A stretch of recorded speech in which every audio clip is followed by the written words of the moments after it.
Good afternoon, my name is Jorge Lizarraga, and today I'm going to be presenting the present perfect continuous.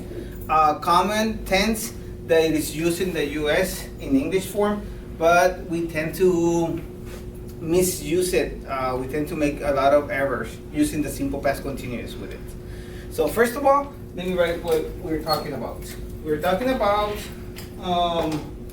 the present perfect continuous, and I always like to write it, sorry for my writing, present perfect continuous. Sorry for my writing, guys. I always like to put it on top because we tend to forget how to use the present perfect continuous. Alright, let me explain a little bit. I always put a meaning. Something to identify the tense. So in this tense, it is a continuous action with no specific time that happened in the past that still reflects in the present. Example, the first time you started learning English, probably it was in junior high, high school, elementary school, and continuously you're studying all the way through university, and you're still learning English here at engineering school. So it's continuous, something that started in the past with no specific time, and you're still learning right now. Present perfect continuous. I always put it like this.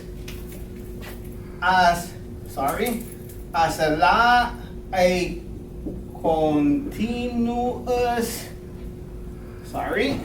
continuous life experience.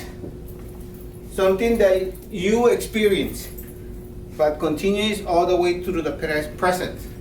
So here in this tense, we have an auxiliary, and we always use it in affirmative, negative, and question. We always use this auxiliary, that it is the have and the has. Meaning that we use the auxiliary have for these pronouns, the I, the you, the we, and the they. And the has, like in simple present, we use he, she, and it. He, she, and it. It's just the same thing. The only difference is here that we are going to be adding, we're going to be adding this. The verb to be in present perfect. Why?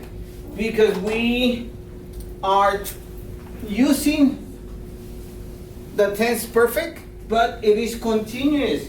In all continuous tenses, we need to add a form of the verb to be. Since it is perfect, we use the verb to be in past participle. Always, we keep it. It's not an auxiliary. The auxiliary is have and has. Those are your auxiliaries. Continuing, we have the form of the verb. The form of the verb. The form of the verb is, in grammatically, it is the present participle. Or we use the same thing, the gerund. That we know it like the verb in ing form. The most common way of expressing it, ing. Meaning that it is the verb plus the ing at the end. That's the present participle. Here, in this sense, we're always going to use have and has. So I always put it like this, as a rule. We don't have rules for the present perfect, but I always put it for my students not to forget that we need to use have and has, and we need to add been after the auxiliary. So if I use the rule, it is we follow the rules of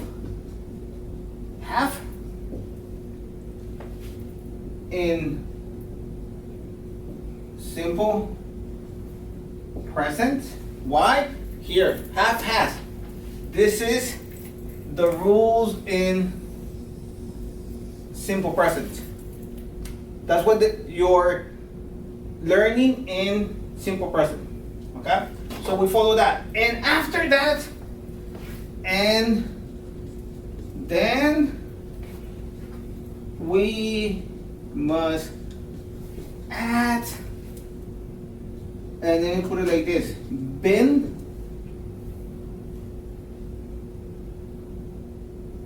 we've had been to make the present perfect continuous. So we must use the auxiliary have and has, and then we must use the been to make the present perfect continuous. That's a rule that I always put. It's not a rule like a written rule, but I always put it. After the rule, we have examples. And then put examples. Example. Something continuous that we do, it can be learning English. Example.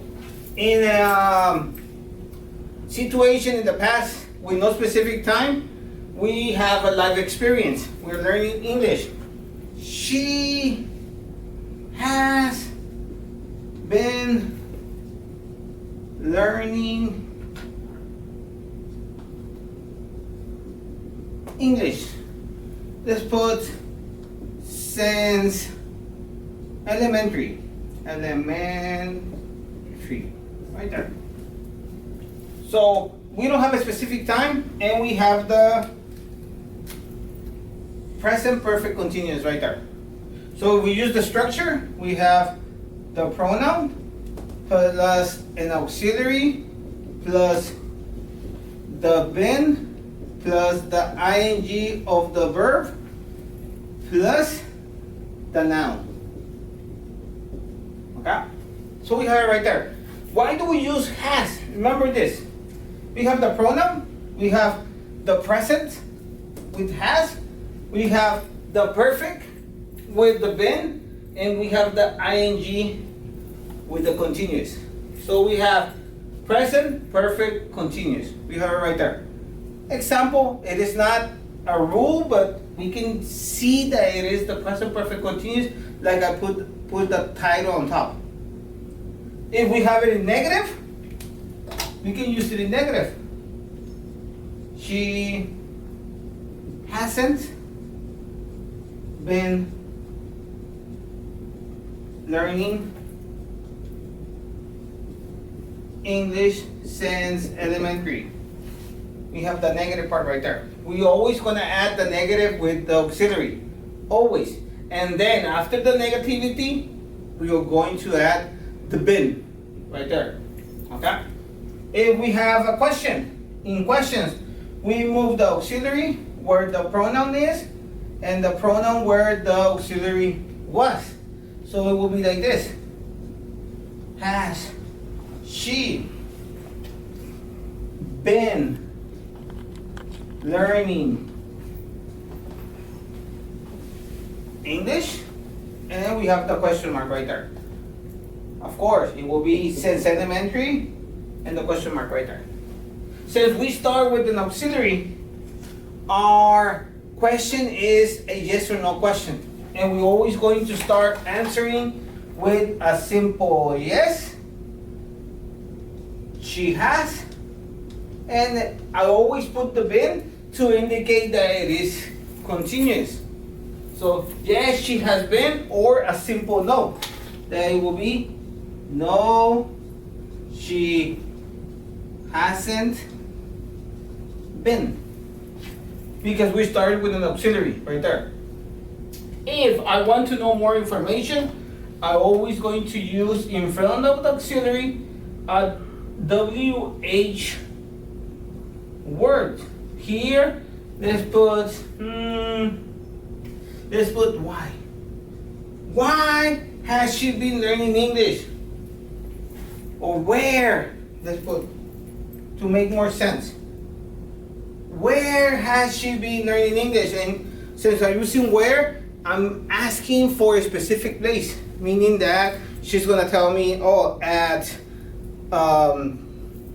any name of the school, Salvador Jimenez or something, I don't know. So here, I always gonna put the information in front of the auxiliary to make an information question. Remember this, guys. The present perfect continuous, a continuous action that started in the past with no specific time, is the present perfect continuous, not the simple past. So we must keep in mind of the context that we might have, because here, a way that we can notice that we're using the perfect continuous, it is with the life experience with no specific time. And context is going to tell us this tense. The specific time is going to tell us the simple past or past continuous. So that's the context that we must keep in mind. And following all of this, it is the present perfect continuous. Really simple, but context is going to tell us if we're using this simple past or the past continuous, or even the present perfect, the most common mistakes that we might have. Not using the present perfect continuous, using the present perfect or the simple past or past continuous. Those are the mistakes that we see in class. Not knowing how to identify this context. Okay? And this will be, for my part, it will be the present perfect continuous. Okay?